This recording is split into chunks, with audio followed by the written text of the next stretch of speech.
Hello, everybody, and welcome to the Awesome 80s Podcast. This is Lawrence. This is Michael.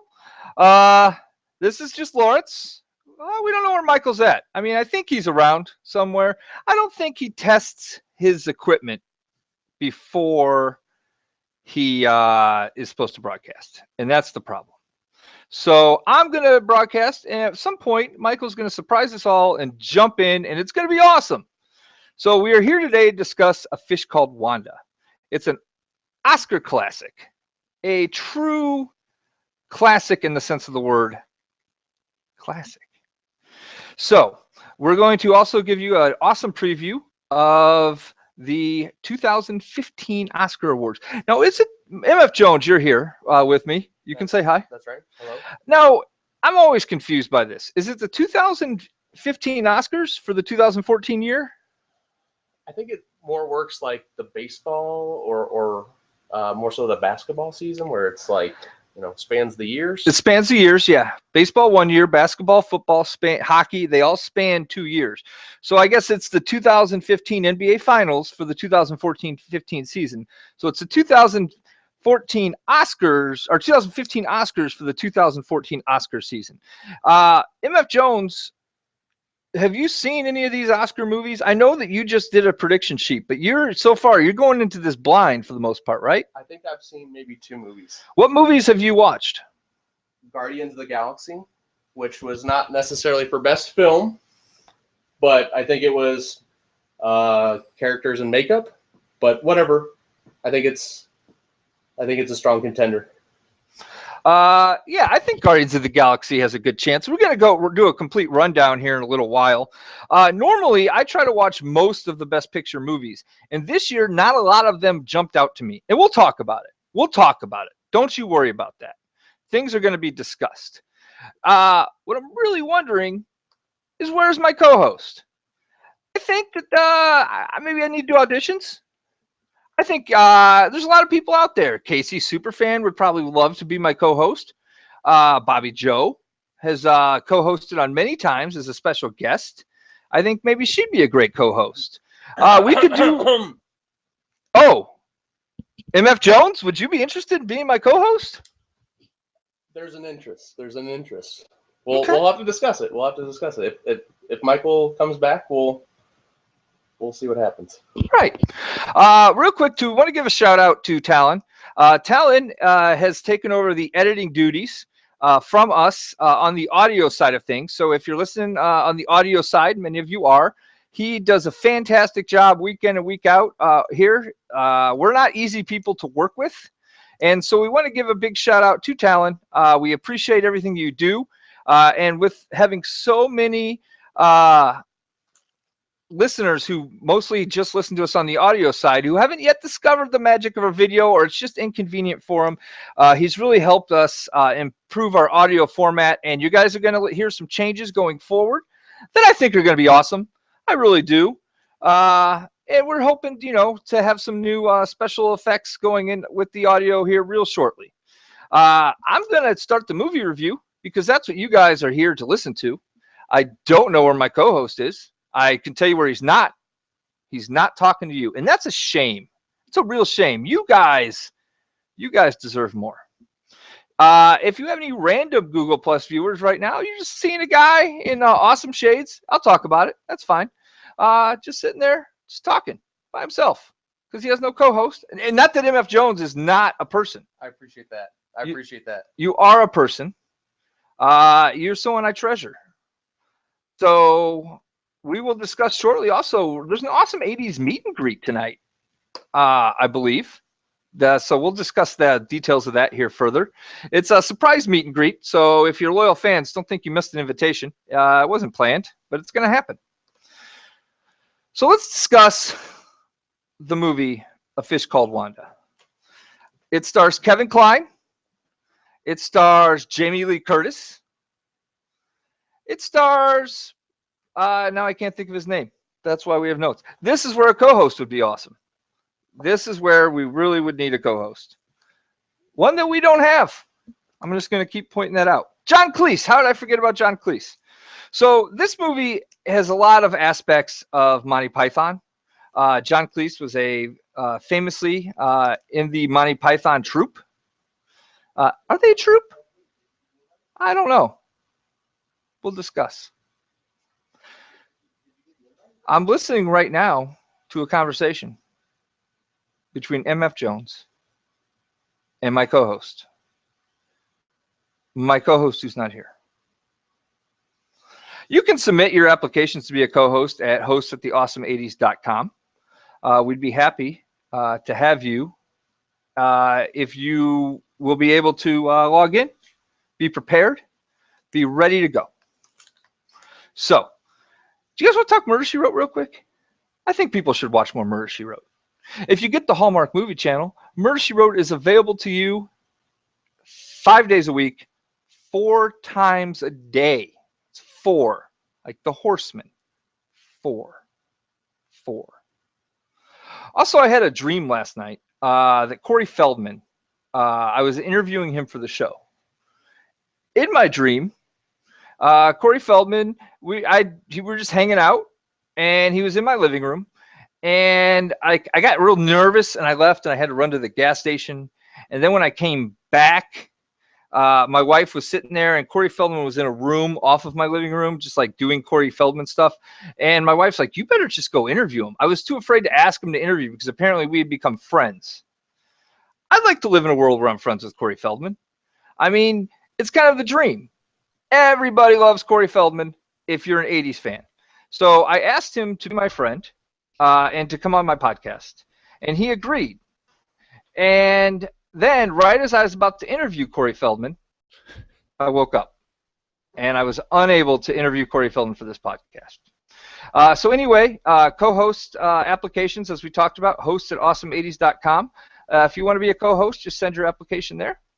And we'll get started. So we're going to talk about a movie, A Fish Called Wanda. And at some point, maybe my co-host will join me. Maybe he won't. I don't know. I don't know what's happening. So A Fish Called Wanda stars Jamie Lee Curtis, as I mentioned, John Cleese. It also has the great Kevin Kline. Oh, hey, we have a co-host. Hello? Hi, Michael. Hi, how are you? I'm great. We're a few minutes into our podcast. Okay, good. I'm glad that you've made it. That's good. Do you have anything you'd like to talk about? I've started the movie review a couple times, but then I keep veering away. So this is a good chance. Is there things you want to discuss? Just Mr. Rizzo. He's all over the place right now. He's Anthony Rizzo, Chicago Cubs. No. The other Rizzo, who's on our Mr. Rizzo, who's on our Facebook page constantly, and our fifth Beatle. If we had two other members, he'd definitely be there. It's time to tell you something. Are you Rizzo? That's me. Yeah. Okay. Thought you should know. Oh well, thank you. How are you today? I'm good. Sun's shining. It's only 1 degree outside, so it's good. I was ready to just truck through. Just keep going. Just power right through it. I was gonna power through. It's a different element when you're by yourself. It really is. It's really just you, MF Jones, and a camera. You sound great. Hey, thank you. You sound fantastic. Did you have some system issues? What was? It's computers. Have you heard of computers? Yeah. Of the parts of the new millennium, Glenn. This is what I do. Al Gore. He's going to take over the whole world. This is what I do. Is I log into the Hangout a half hour early. Mm-hmm. And then I know if there's any issues, I have that time to work it out. Okay. So I'm not saying take note or anything like that. I'm just saying great. that these are things that can happen. But I'm happy you're here. Did you like my glasses? I tried to up my shade game this week. Did you go see that band? I did, and I got these glasses free. Did they just give them out to people? Well, you had to go up to the stage, yeah. Hey, may I have one? Thank you. Okay. Have another. Are you going? I mentioned briefly about the Awesome 80s meet and greet tonight in Springfield, Illinois. Will you be in attendance? Yeah. No, I don't think so. You're not coming to our meet and greet with our fans. I don't think so. Don't you want to go? I'll be there. MF Jones is Yeah, going to be there. yeah. Glenn's gonna be there. MF Jones said he's going to be there. MF Jones is gonna be there. Yeah. No, you're not, no. I got my mother-in-law coming to my house. Well, it sounds like a good reason to come to Springfield. I know. We'll be at the Boondocks around 7:30 tonight. Which It's one's a place. the Boondocks? It's the place where I'm going to be. Is it a fish place? Which one's the Boondocks? No, it's a live music venue. Okay. Okay. We are sponsoring a show tonight. Okay. Good. I will need $200 from you. Okay. PayPal to me. How much is in our PayPal? I don't know. I don't All know. Okay. All right. Now, did those T-shirts come out of the PayPal or did they come out of your pocket? I think they came out of my pocket. Okay. I sent you the money for those, I think, on Wednesday. I don't know if you got that. I thought that was for the trophy. No, that was I sent you $50 2 weeks ago. I sent you $40 last week. I do still owe you trophy money. Okay. But I paid you for your winnings. Okay, thank you. I sent you T-shirt money. For me being fantasy football champion of the world. I need you Every to say week it again. I send you money. I need you to say, Michael, you're a fantasy football champion of the world. Okay, thank you. I hope you're I happy. appreciate. Thank you. All right. I think I'm upset. I mean, I really wanted to win this year because I drafted the team that won last year, but it wasn't my team. It was my brother-in-law's team. But I'm really happy I came. I'm glad that you beat me in the final game.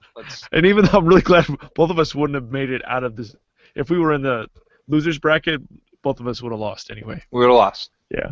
We definitely saved our best games for the regular season. Yeah, yeah. But here you are. It's a balmy 1 degrees. It's bright and sunny, and we're going to talk about a fish called Wanda. Now, in years past, I have attempted to get you to do Rain Man. Because I love Squeezing hurt my neck. 1988. 1988. I wanted you to do Rain Man. This year you offered to do Rain Man, but I wasn't in the mood this week. Okay. Why not, Glenn? I don't know. Honestly, don't know. Okay. But because it's a depressing movie, Glenn. It's not a depressing movie. It's Okay. a movie of triumph. It's a movie of overcoming the odds. Okay. But I suggested A Fish Called Wanda because it doesn't have to be a Best Picture nominee. No, I mean, it just has to win. It's got nominated. It's part. I mean, Oscar took notice. We want something. Either in our mind, Oscar would have taken notice. It should have taken notice, or it actually did take notice. And in this case, it did take notice. So we're not going to go through and give you the step-by-steps. I think we're kind of evolving. By the way, 6 years ago yesterday, our Facebook account was created. Did you know that? Thanks, Art. I appreciate it. We don't use that Facebook account anymore because we didn't set it up properly the first time, which happens. Sometimes people don't understand Facebook. We didn't know what we were doing. So, but it does every February 19th, also my sister's birthday, send out a happy birthday the Elizabeth Shue podcast as if it's an actual person and not a group, which is what we are now. And so I know 6 years yesterday. So that means that we've been, in like a week or two, will be our actual 6-year anniversary. And we'll talk about it. I'm sure we have plenty of great things planned. Nope. Nothing. We don't have anything planned. We're just whatever.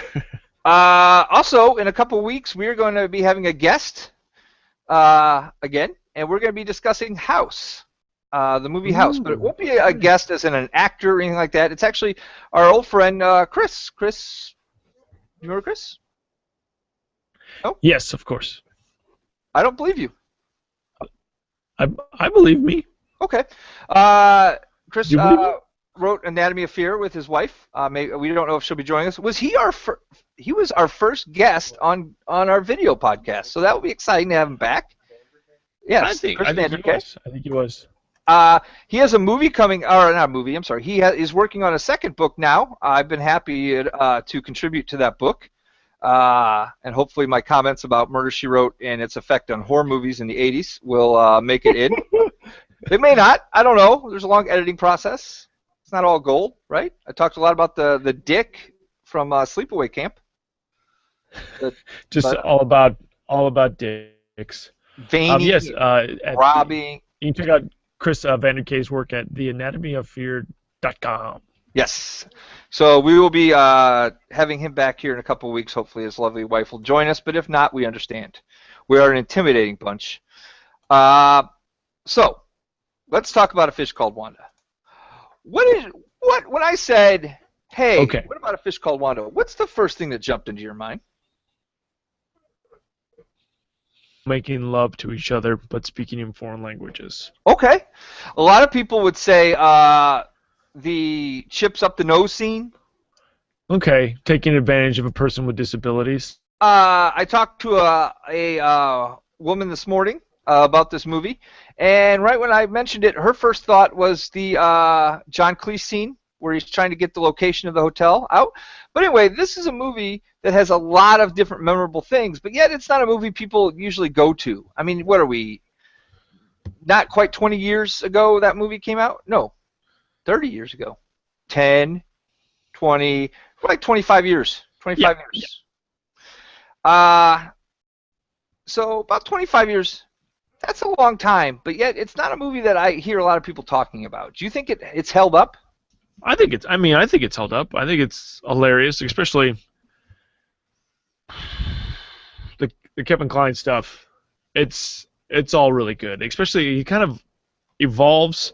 And it's like kind of in the middle of either like this boyish child situation, but he's also this man genius, but is also the stupidest person alive at the exact same time.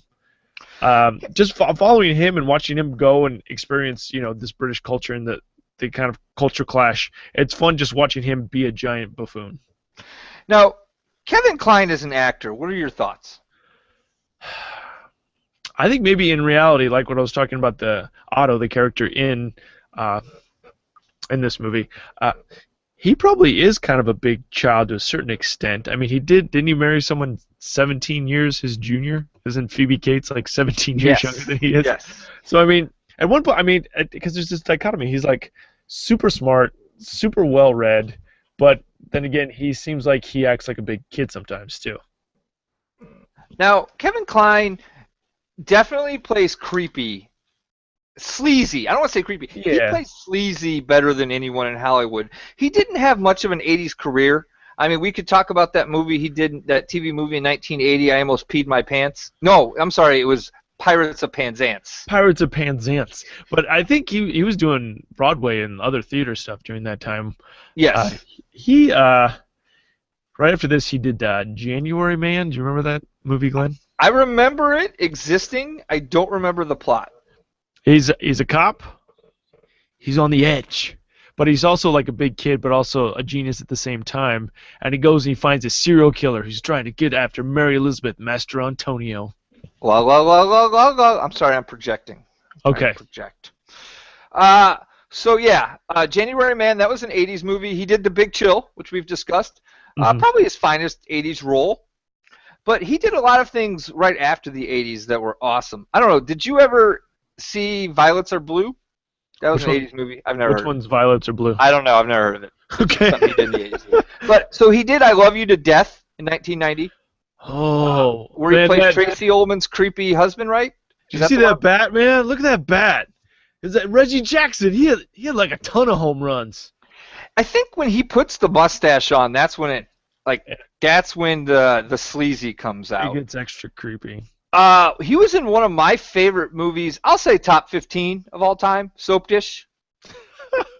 I love Soap Dish.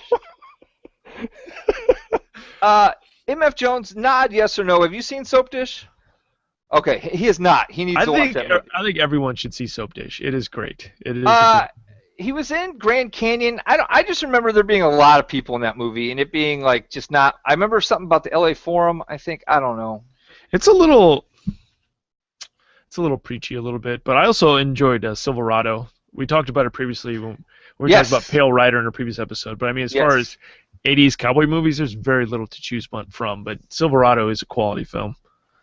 So he did a couple movies back to back. One of them is called Consenting Adults, and I think that's underrated as a movie. If you've never seen it, it has Kevin Spacey in one of his first movie roles. He has blonde hair, and basically Kevin Spacey is going to steal his wife. And he's a confidence man, and Kevin Kline's just in a situation where his life is just imploding around him. If you can find that movie, I know at one point it was on Netflix, but if you can find that movie, it is a kind of a thriller, a psychological movie, but it's Kevin Spacey, very young into his career, and Kevin Kline, just excellent job. I highly recommend that. And then he did two movies came out around the same time, Dave and The American President. I love both of them. Oh, one thing about consenting adults, mustache. Mustache. But yeah, it was kind of like even though they're basically the same movie. I mean, it's a snapshot of what it'd be like to be a president with Dave and The American President. Well, I really like both of them too. And Kevin Kline was only in Dave. The great Michael Douglas and Annette Bening were in The American President. In Dave, he is with Sigourney Weaver, who kind of reminds me of Jamie Lee Curtis. Yeah, a little bit, I guess. A little bit. So anyway, and then I know you're a big rom-com fan, Glenn. Well, that's where French Kiss came into play. Mustache. You knew that was coming. Meg Ryan at her finest. And a mustache. To me, that was kind of the movie. That character is very similar to Otto in this movie. Okay. We'll discuss that, but I don't know. They seem like they're friendly, like they're like cousins. Fierce Creatures, which was the follow-up to this movie. Did you ever watch Fierce Creatures? Yeah, it was good, but it wasn't as good as this. But still, it was kind of nice to see them kind of play similar characters in a parallel universe. And what I really liked from Kevin Kline was the Australian accent he had in Fierce Creatures. It was a lot of fun just hearing him talk. And then he also did In and Out, which was kind of his breakthrough. Like that at that time, it was him and mustacheless Tom Selleck in that movie, and he was gay, but he wasn't gay. He was playing gay, right? Yeah, well, he was playing straight, and then everyone's like, "You like Barbra Streisand? You've got all these musicals on VHS or whatever." And then all of a sudden he's like, "Maybe I am gay." And then all of a sudden Tom Selleck starts making out with him, and he's like, "I am gay." Well, I mean, anyone would get confused if they were making out with Tom Selleck. Everyone's a little gay, Glenn, and everyone's a little straight. The Ang Lee movie, The Ice Storm, it's kind of serious. Yes. It also has Sigourney Weaver in it. Oh, yeah. But then he kind of dropped off. Like, what do you think, Kevin? I mean, he doesn't need to work. He's got his wife working, too. But you don't see a lot of Kevin Kline anymore. I think he's got some great roles ahead of him. I mean, he's still young enough looking, and I think he's a quality actor, and it's just fun. It's so much fun to watch him act. Like, it's a joy. It is a joy. So, give me kind of a taste of what this movie's about. Like, what happens? A well-respected British man gets taken advantage of by the weakness in his pants. This movie explores heavily how dumb men are when it comes to doing the right thing versus sex. Doing the right thing, sex. Doing the right thing, sex. Like, they completely do the wrong thing constantly, all because they want to sleep with Jamie Lee Curtis, who may or may not be a hermaphrodite. I was just going to say, after we got done with the episode, wow, we made it through the whole episode without talking about her being a hermaphrodite. It's gender was chosen, obviously, early in life. This is what she stuck with, and I think it fits her well. So obviously that's an old urban legend. We don't know if that's true or not. If you want to know more about it, please Google it. But we're not going to discuss that any further. Just type Jamie Lee Curtis, see what happens. You can also type in Jamie Lee Curtis naked, and you will see her boobs. Fantastic boobs. Oh, did you see any of the behind-the-scenes stuff from this? No. Please do tell. Oh, well, because John Cleese wrote it, and he wrote this with her in mind, and he came up to her in a party, and he's like, "Hey, I got this movie. I want you to do a love scene in it." And she's like, "Yeah, I'm pretty sure he just wanted me to be in this movie because he saw my boobs in Trading Places." So she's like, "I'm not going to show my boobs in this movie, but I will let you take off your clothes in this movie." Which she did. Yeah. Now we've never done Trading Places, right? No, but we do see boobs. I'd like to do that movie. I think we've talked about it for a possible Christmas movie. Yeah. Jamie Lee Curtis was in Grandview, USA, filmed not far from us, where we were born. But she was mostly what you call a scream queen. Mm-hmm. What made her a scream queen? Like, I mean, she looked like the girl next door. She was ample fodder. She was able to stay pure through the entire Halloween movie, and she made it past Michael Myers, and she killed him until he came back again. I find it interesting, although she was born in Los Angeles, California, that a couple of her first two movies were filmed right here or at least took place right here in Central Illinois. It's tax breaks. Tax breaks. That's most of what it is, I think. Because Halloween, of course, we've discussed. Yes. Yeah. And Grandview, USA. So Okay. that's interesting. But so this movie, we meet our first Jamie Lee Curtis's boyfriend. What is his name in this movie? I don't know. British guy. Reginald. Now? Nope. I don't know. George. A very British name. Now, That is George kind of is British. dating Wanda, played by Scream Queen Jamie Lee Curtis, JLC. Yeah. If you're friendly with her, which we are, of course. And George is being introduced to Wanda's brother, Otto, because they want to pull off a bank heist. Mm-hmm. They want to rob. Need an extra gunman. So they incorporate Otto into the mix. Then we have Ken. Ken has a disability. He's a stutterer. Are you smelling your armpits? No, I'm watching my camera over here. Oh, okay. Okay. Several angles. I see. So basically, early on, no one really trusts each other, but they decide they're going to rob a bank. They rob said bank. They get away with it. In ninja costumes. They dump the loot in a safe, and they all agree to meet 2 days at Heathrow Airport, where they will fly to South America to Buenos Aires.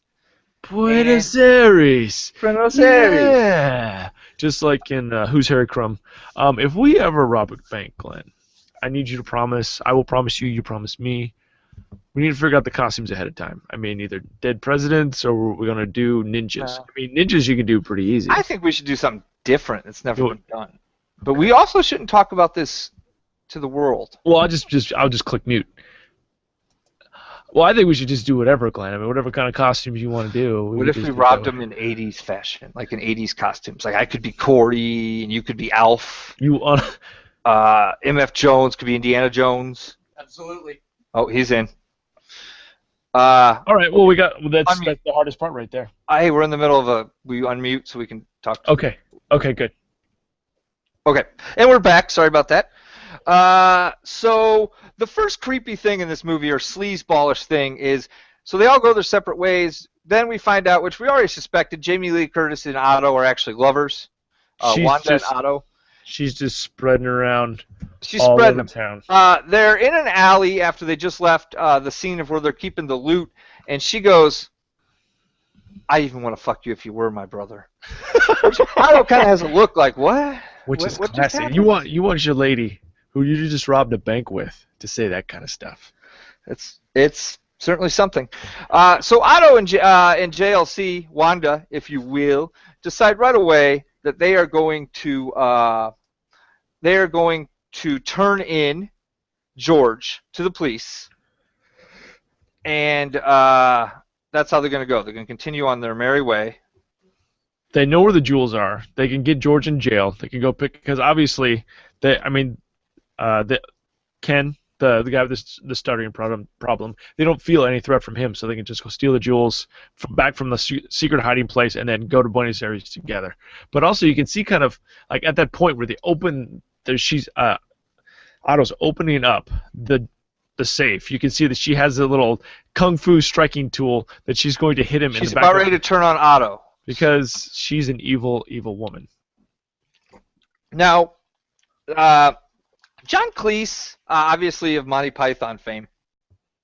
Did you see any Monty Python in this movie? There's a lot to me of like, or maybe even almost Benny Hill-esque. Like you could tell, like the British. There's a lot of like mad chase scenes, kind of, and misunderstandings, and it's a different type of humor the Limeys have. Yeah, well, but I enjoy it. And the way he's walking, just the way he's presenting himself, especially in his new dance scene where he's speaking Russian when the family walks in on him. It's very, very British. Like he's trying to be over the top, stuffy British, and also especially the slapstick parts where they try to kill one of the witnesses of the crime, and they fail multiple times.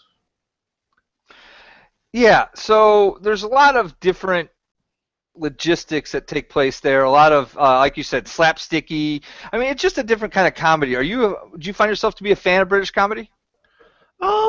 Sometimes not really. Like the IT Crowd, like if you watch like one episode, you're like, what is this? But if you watch like 10 episodes, you're in. You just gotta power through it, and then all of a sudden it sucks you in. There's different intonations, a different way people talk, and then all of a sudden, once you figure out what they're saying, you can pick up on all the little subtle jokes a lot easier. Did you watch The Office, the British version? I did. I most certainly did. How did you feel about that? I enjoyed The Office, the British version. It's completely separate. You can't look at it as the same show as the American version because obviously they started out with the same premise and some of the same character aspects, but the American version took on a complete life of its own, which is great. But I definitely enjoyed the British version. It's a lot more dry. I mean, it's a drier humor than us here because we're dumb in America and we just need things to be put in our face and guys get hit in the nuts to laugh. What about other British comedy? Did you watch any of the Monty Python movies or anything? You know, I watched a couple with podcast listener JD back in the day. She really kind of turned me on to the Monty Python. I enjoyed them, but I don't think I get the same enjoyment as others, and I think that's probably the nostalgia factor we've talked about in the past, where if you watch something younger in life, you remember it more fondly and you can revisit it because it's almost like revisiting this part of your youth. But definitely enjoy them, but I also can find them to be grating at times. Yeah, you can see how it's the funny voices and everything like that. There's Holy Grail and then there's Life of Brian. I mean, I've seen Holy Grail, and then you have there's a lot of annoying people in high school that would just be quoting it down the hallway. Yeah, like, I think that's maybe if I wasn't in on the joke or whatever, I was like, but I really like Life of Brian. I thought that's more my cup of tea. I really enjoyed the Life of Brian. Have you seen Simon Pegg's television show called Spaced? It's a British TV show. I have. I enjoy Simon Pegg and most of what he does. Did you say cup of tea because we're talking about the Brits? No, it just happened that way. I did have a cup of Earl Grey. I mean, if you need me, I can go. Maybe I could. No big just deal. to remind you, I don't know if you're aware of this. A fairly successful podcaster just got sued today for $1 million based off some incredibly libelous things that him and a guest said on a podcast.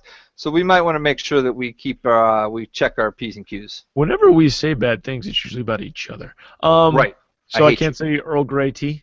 No, you can't. I was just trying to give you an overall, hey, just so you know, FYI. podcaster got sued today for $1 million because they were very reckless in things that they allowed to be said on their podcast. And they're probably going to lose. We usually say allegedly. Allegedly is very important. Okay. Very important. That podcaster, since we do have a lot of wrestling fans, is Colt Cabana. And he let his friend Phil Brooks say some incredibly libelous things on his podcast, and now they're getting sued for $1 million. They are getting sued for $1 million. Phil. I'm going to quote a friend of ours today, who I had a discussion with, a friend of the show, Dre, who said the stuff they said on that podcast, and I quote, was libel as fuck. And he was correct. Okay. Jamie Lee Curtis, JLC, Wanda, she visits the jail. She tries to get the information from Charles, basically. She's not trying to give up the game, though. She's still, Charles is still on the hook with her. But he doesn't trust Otto, which rightfully so. And at this time, Otto is also smart enough to know that Ken's on the outside and he's going to see things. So Otto makes the wise move to try to convince Ken that he's a gay. I think it was a smart move. That's the way to go. He does it like the kiss, and then he tries to touch his, and he's like trying to move. He's very a gentle soul who kind of gets sucked in by this George fellow, and all of a sudden he's like almost sexually assaulted by Otto, the Kevin Kline character. So, JLC ends up finding the key, but her next step is she wants to try to get as much information as she can. So she goes and she meets Archie. Played by the aforementioned John Cleese. He is the barrister, the lawyer, if you What will. does that mean? He's the lawyer. He Okay. wears a wig, as all barristers do. He is trying to protect George and his best interests, but we kind of get a background real quick into his life, into Archie's life. Archie seems to be whipped by the women around him. We find out his wife is rich and not him. His daughter wants plastic surgery. Her name is Mercedes. She's Portia. She's Portia. upset. Sorry. She's very upset with the condition of this horse, and she wants a new one immediately. Are you sure it was Portia? I'm pretty sure it was Portia. Okay, I'm gonna take your word for it. Fine. Whatever, Glenn. So he's whipped, and he's already daydreaming of Wanda, even though he knows it's not correct. Even though he tells her he can't be with her due to factors beyond the legal system, the ethics. He knows it's a bad move. Pretend you're a lawyer, and all of a sudden it's. I pretend I'm a lawyer every day, by the way. And it's a jewelry heist, and all of a sudden the guy you're defending, girlfriend, just comes in and shows up, and she wants to make out with you all the time. Do you think that's maybe some red flags that go up at all for that, Glenn? I would think so. Okay. And this is what I love about the Wanda character is she uses glasses to change her complete image. In this movie, she's been cursed with a magic vagina, so she can literally do whatever she wants whenever she wants to. She definitely in this movie has a magic vagina. I would say truer words have never been spoken. Okay. So we cut to a scene now, of Otto, and this scene really tells me more about who Otto thinks he is than anything else in the movie. He's just sword fighting in front of a mirror, with himself. With his fanny pack on. With his fanny pack on. Yes. That scene right there tells you everything you need to know about Otto. Then we find out we really get the thing that Jamie Lee Curtis loves to when people talk in tongues, and by tongues I mean foreign languages, it really turns her on. It really gets her going. It revs her engine. Anything else I can say without actually being vulgar is what I mean. And then we also get to see Kevin Kline's O-Face. I guess apparently he tried to go over the top, like he was just trying something different with the director, and he was doing the volare. Whoa, whoa, whoa, Yes. whoa. And then all of a sudden, he goes, he's bouncing up and down, 3 or 4 feet up in the air off of the bed, and then he gives him the O-Face, the over-the-top O-Face. He didn't think they were going to use it at all, but they did. They used it for the final cut of the film. Jamie Lee Curtis had to hide her head under pillows during that scene because she was laughing so hard at his O-Face. I think a lot of that, I mean, I don't want to hurt anybody's feelings. There's probably a lot of people that are very self-serving and in Hollywood, but I think it'd be really cool to meet Kevin Kline. He seems like a pretty cool dude. I think so. I think Kevin Kline would be a guy. Maybe he'll come on the podcast one day. Maybe someday. We never know. Pirates in my pants. So, at this point, Jamie Lee Curtis, Wanda, has to let Otto know her plan to seduce the barrister because Otto just keeps turning up, and she's trying to convince him, look, I'm doing this for us, even though we know she's not. We know she's in it for herself, but she's trying to convince Otto that it's okay because we need to get the barrister to cheat on his wife with me in my magic vagina, and then he'll tell me everything so he can trick George. I'm sorry, he can trick George. Everything will be fine. But Otto's stalking them the whole time, so he can't finish the deal. One thing stands out. They have one basic rule. You touch his dick, he's dead. That's the rule. Touch his dick, he's dead. Everybody's got rules. And also, earlier in the film, it felt like they just met 2 or 3 weeks prior. So it's this Otto character, maybe he did work for the CIA. Maybe he saw some shit. Well, he says that later on in the movie, too. In the airport scene, he mentions CIA. So I think we're to presume that there's some truth to that. Or at least in his head. I think he has a lot of delusions of grandeur, obviously. Everyone in this movie does, actually. So when we're discussing this movie, so let's break down. We're over halfway through. We have George. He's in prison because he wants to be a bank robber and be with Wanda. So he's not a good guy. No. We have Wanda, who's using her magic vagina to basically seduce everyone. We have Otto, who's just a sleazeball at every turn. And then we have Archie. Who wears the He also wears these giant pleated pants with 18 to 20 pleats on the front of his pants. Did you notice? Yes. Yeah. And then we have Archie, the aw shucks barrister, who's trapped in a loveless marriage with a wife and possibly daughter he hates, but yet still is cheating on his wife and possibly screwing over his client so he can be with Wanda and her magic vagina. So who are we rooting for? He did get his wife that necklace. She loves it. Who are we rooting for in this movie?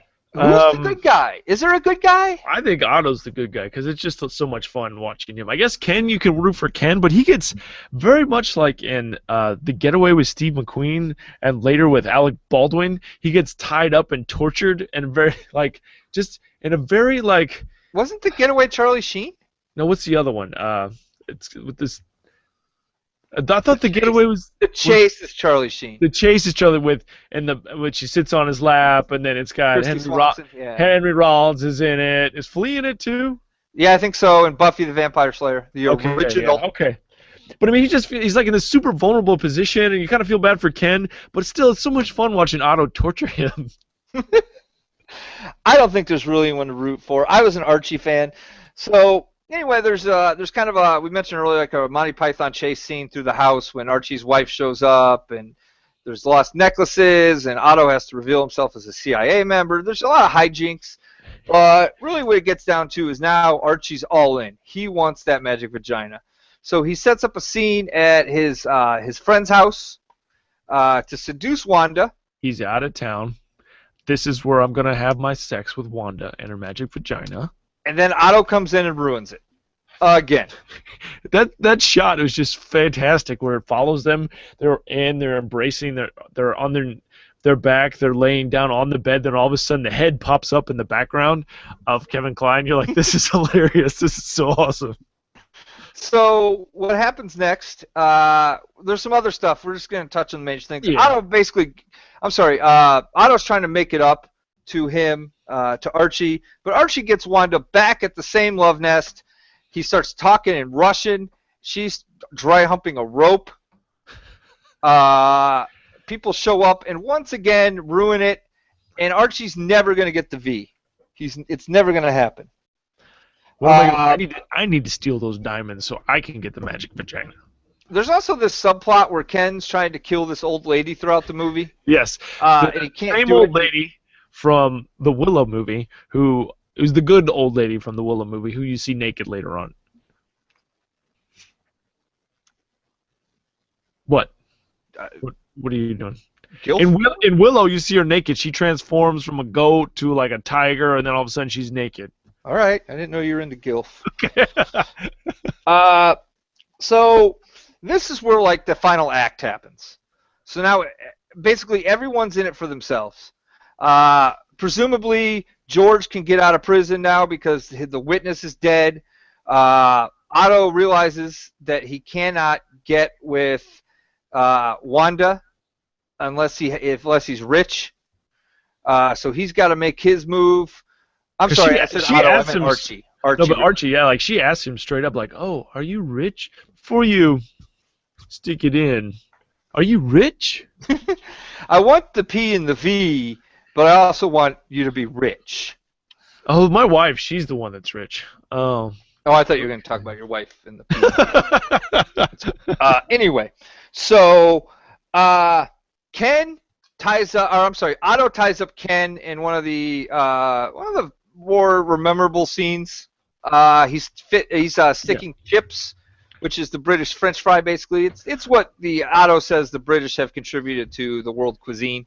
I think this was my introduction to fish and chips. Like, oh, fish and chips. I think I was confused. I'm like, that's French fry. Why is he calling French fries chips? Chips are Pringles. They would break off if you put them up your nose. Yeah. And then throughout the movie, Ken loves his goldfish. He's got one named Wanda. And this is the rather famous scene where Otto starts eating his live goldfish right in front of him. Did that disturb you at all? Didn't John McCain do that in college? I thought that was like one like something that I came didn't out hang of out with John McCain. I was a Yaley. I did. Why would I hang out with Help him? him, F. Jones. You need to. We need another rower. Okay.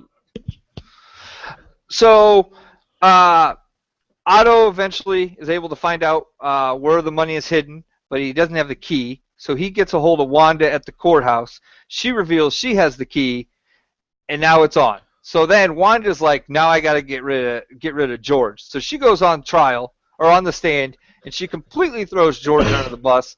Archie, with his wife in the audience, in the crowd, reveals basically that he's cheating with Wanda. So his wife comes and kicks him in the nuts. You got to assume that they're Splitsville. It's over between them.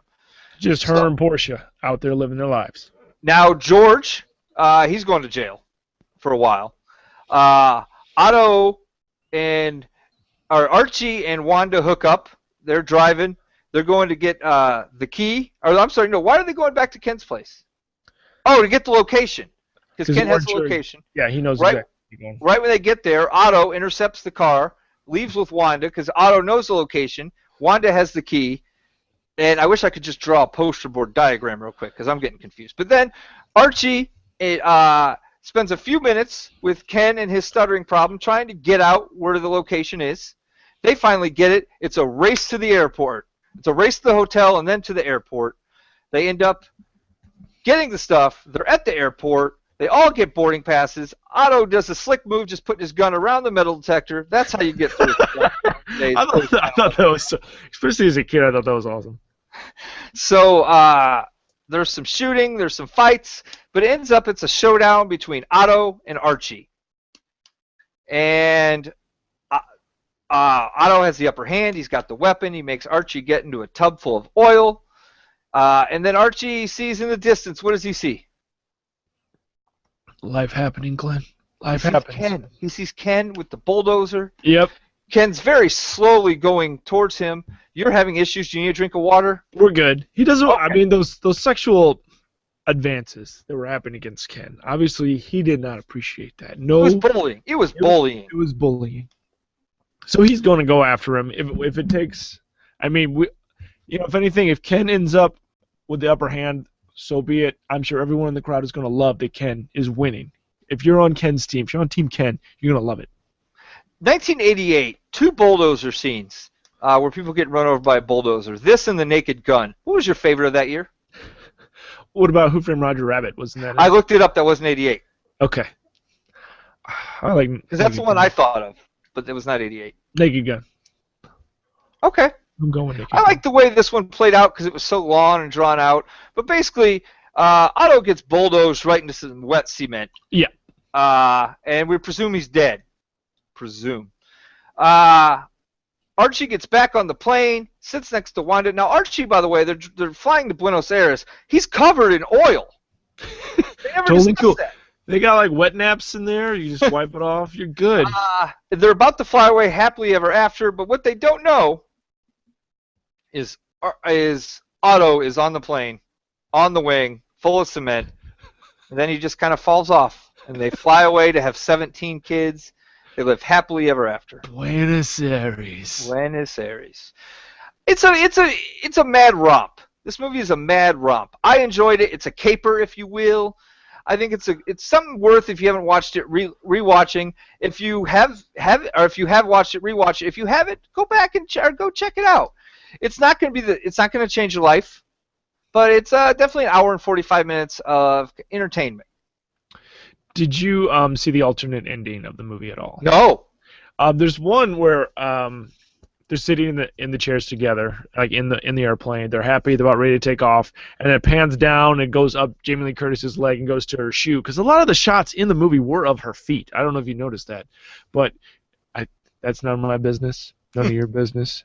So it goes and it pans up to these brand new shoes she bought that look like a shark. So it kind of implies like the second they land in Buenos Aires, she's getting the diamonds and she's getting the hell away from this barrister.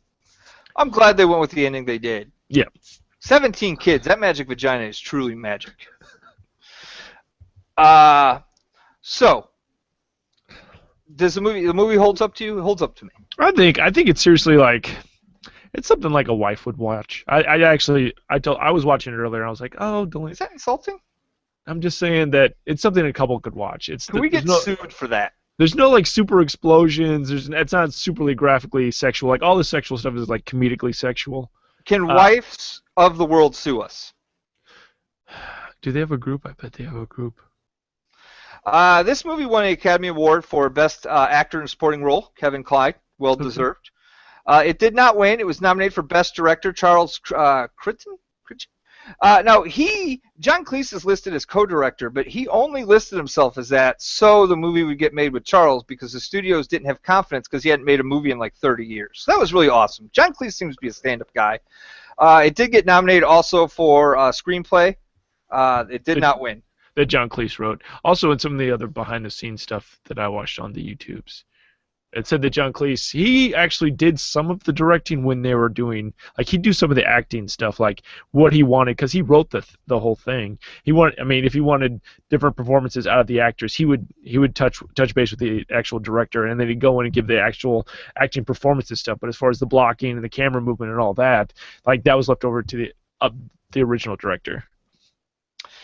So let's talk about 2015. Now, I discussed before you came on the air, it's the 2015 Oscars, but it's for 2014. That stuff always confuses me. It's like the 1986 World Champion, but it's 1985 World Champion, Super Bowl 86. That's what M.F. Jones brought up. Yeah. So, have you seen the winner, the Best Picture nominees, as the Oscars will be taking place this Sunday? It's coming Sunday. Well, I thought we were going to do Best Picture last. But okay. Well, let's build. What do you want to start with? We're not going to go through all the. I think just the ladies. We'll start with the ladies. Well, do you want to talk about director? Okay, go ahead, director. Well, director? The nominees are. Should I give the film that they're nominated for, or yeah, just go the ahead. names? I mean, do you need the names? Wes Anderson, The Grand Budapest Hotel. Richard Linklater, Boyhood. Alejandro Inarritu, Birdman. I'm glad you took that one. Bennett Miller, Foxcatcher. Morton Tidlum, The Imitation Game. And the Oscar goes to? I think it's going to go to the Alejandro G. Inarritu for Birdman. I agree. I agree. I think. Did you see Birdman? Like, as far as these 5 movies, what have you seen? Birdman, Grand Budapest Hotel. I still need to watch. Did we do Morton? Did you say Morton? Yeah, Morton. Okay, yeah. The Imitation. I'm gonna watch Boyhood tomorrow, and Foxcatcher. I still need to watch. I want to see that.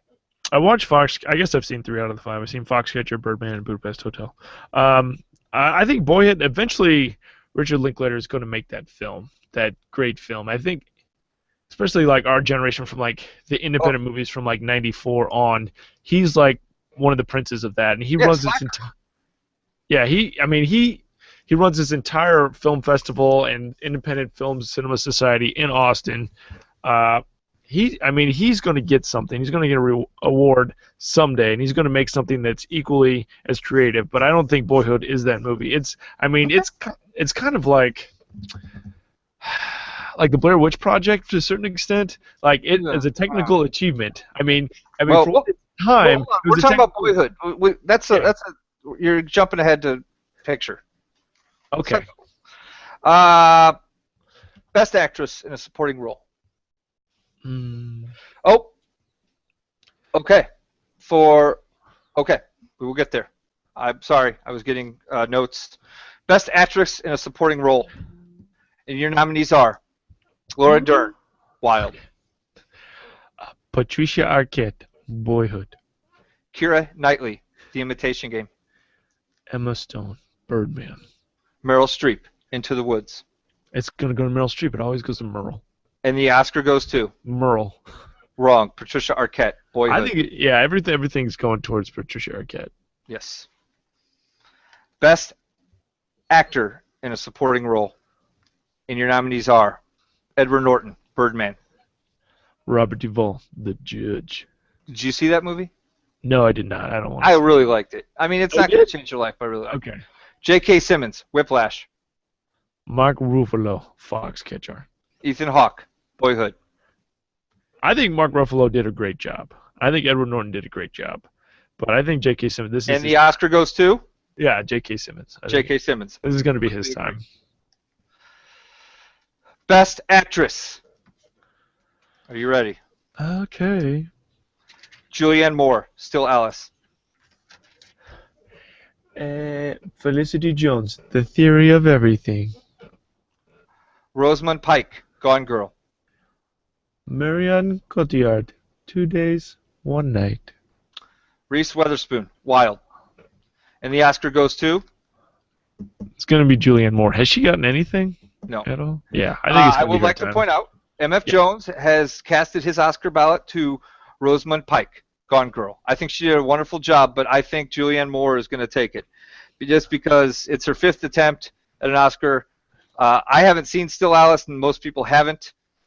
She plays someone coming down with early onset Alzheimer's, which is an academy. They love the degenerative diseases. And I think it's going to be one of those Oscars where they give it to her. Because you look at Rosamund Pike, she has a long career ahead of her. Although she did a great job. If she won, I would not be mad at her. I ain't mad at you. Reese Witherspoon, she's won one, and I hate her. Felicity Jones, she's young, she'll get it, and I don't know much about Marion Cotillard. Cotillard. She's been in a lot of stuff, Glenn. I don't know much about her. She's in Batman. That's Best actor. In a support, best actor in a leading role. Steve Carell, Foxcatcher. Bradley Cooper, American Sniper. Eddie Redmayne, The Theory of Everything. Michael Keaton, Birdman. Benedict Cumberbatch, The Imitation Game. And the Oscar goes to Michael Keaton, Birdman. Woo! Well, like last year, just like seeing Matthew McConaughey win everything, it was a lot of fun, and I hope it's the same for Michael Keaton. I hope he gets it. M.F. Jones has given his thumbs up for Michael Keaton. He's come a long way since that 1978 role in Mr. Rogers' Neighborhood. He's come a long way. Are you ready? Oh, also, Mr. Rizzo did post something on our Facebook page about the history of the great roles of Michael Keaton. Oh, I'll have to check out what I didn't post because I'm not really Rizzo. Surprise! It's a twist! With a twist! Best Picture. I'm going to let M.F. Jones point to the one he believes is going to win before we make any projections. Okay. M.F. Jones has made his vote. Now, they can nominate up to 10. Did they only nominate 5 this year? I think these are the front runners. Oh, I'm just looking at the front runners. Maybe more were nominated. Okay. So we got Birdman. Birdman. We have Boyhood. Boyhood. The Grand Budapest Hotel. The Imitation Game. Selma. The Theory of Everything. Whiplash. American Sniper. Okay, yeah, I didn't have the whole list in front of me. Okay. Okay. That's it, though, right? Yeah, I think so. So 7 movies. Well, it feels like... Let's go through them one by one. Okay. Did you watch American Sniper? Yeah. What'd you think? I mean, some people are getting very, like, red state, blue state polarized about it. I think, for me, though, I mean, there's that Marky Mark movie that came out last year. That guy's a hero. The movie about killing Osama bin Laden, those guys are heroes. I mean, they're all heroes. That one, yeah. So, I think it was a good story. Most of it being a story. A lot of it not true. Okay. I guess to me though, what I wanted was like a story about just like mental illness. Like we've got since 2011, it's been like 22 million Americans have gone in this war, and we've had more casualties than any war in the history just because of people coming back with, like mental, emotional problems, physical disabilities, more than ever in history. But he never admitted he had it, so yeah, you can't. Yeah, you can't force him. You can't force him to do that. Whiplash. J.K. Simmons will get his due, and that's all that matters. Yeah. On order, by the way, many years. Grand Budapest Hotel. I love me some Wes Anderson, but I don't think it's going to win. I don't think it should win. I think they're all of his movies are all very good. They're all winners. Selma. Selma. Is it going to win? I have not seen it. I don't think it's going to win. Racist. Theory of Everything. I don't give a shit about this movie. Okay, me neither. Invitation Game. Don't give a shit about this movie either. So we're down to 2. Okay. We're down to Birdman and Boyhood. Yeah. I think you have selected Birdman. Yeah. I have selected Boyhood, as is MF Jones. I think you're wrong. I think this is the year Richard Linklater wins. He gets his due just in the form of Best Picture, which I think he'll gladly take.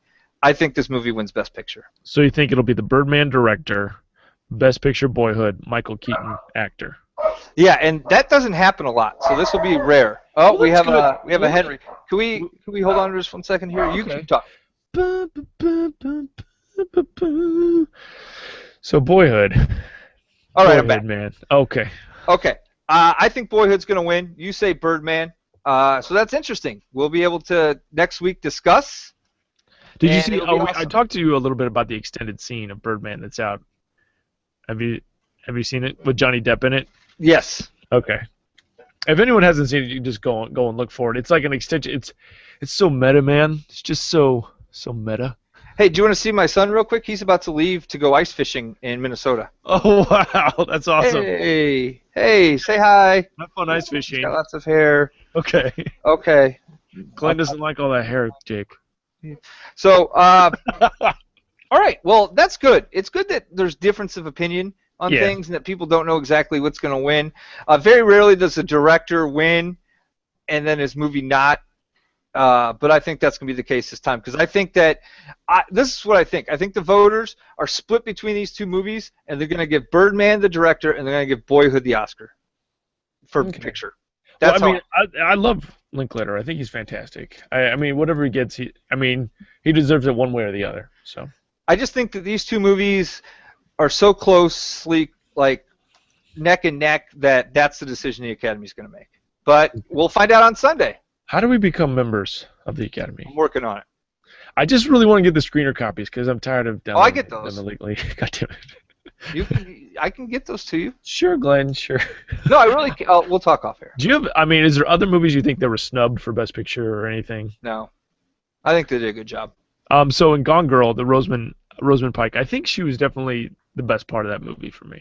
Rosamund Pike definitely made Gone Girl. All Ben Affleck had to do was not get in her way, and I think he did a good job of doing that. She played good crazy.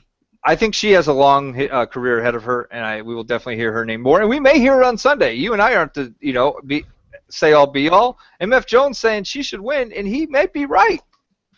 It's just sometimes it's not based on performance. Sometimes it's based on history, and I think that's where Julianne Moore has the edge. But we will see. That's why we watch these things. Do you have any favorite movies this year that were not nominated? I don't know. Honestly, I haven't thought about it. The year is too vast for me to think about. For me, though... Obviously, you have a point. I've got a point. My favorite movie of this previous year was the Lego Movie. The Lego Movie, a lot of people were upset did not get nominated. Also a big fan of the Guardians of the Galaxy. The Guardians of the Galaxy, we talked about that before you joined us. That was also one of MF Jones' favorite movies of the year, and I think... Yeah, and I think it's gonna get its due in some of the lower categories. Yeah, there's Captain America. I'm a big fan of that. Okay. I thought it was one of the better Avenger type movies that had come out, and then also the Dawn of the Planet of the Apes. Both of the 8 movies that have come out, the newer ones, they're both really good. If you haven't checked them out, they've done a good job. And if you like that kind of thing, you'd really enjoy them. So as we wrap up, I just want to give a quick happy birthday not only to the Awesome Minis podcast Facebook page, my sister, happy birthday, Melissa, and also superfan D Rose. I hope you all enjoyed your birthdays this week, and I hope you celebrated them, and maybe we'll listen to this and celebrate it more. So I look forward to watching the Oscars on Sunday. It will be a good time. And MF Jones, gotta say hi to him. Also, once again, thank you, Talon, for all that you do for us on the editing side. Absolutely, Talon. Thank you. All right. Anything else for you, Michael? I just thanks everybody for listening. This is Michael. This is Lawrence. Stay awesome, everybody. Stay awesome.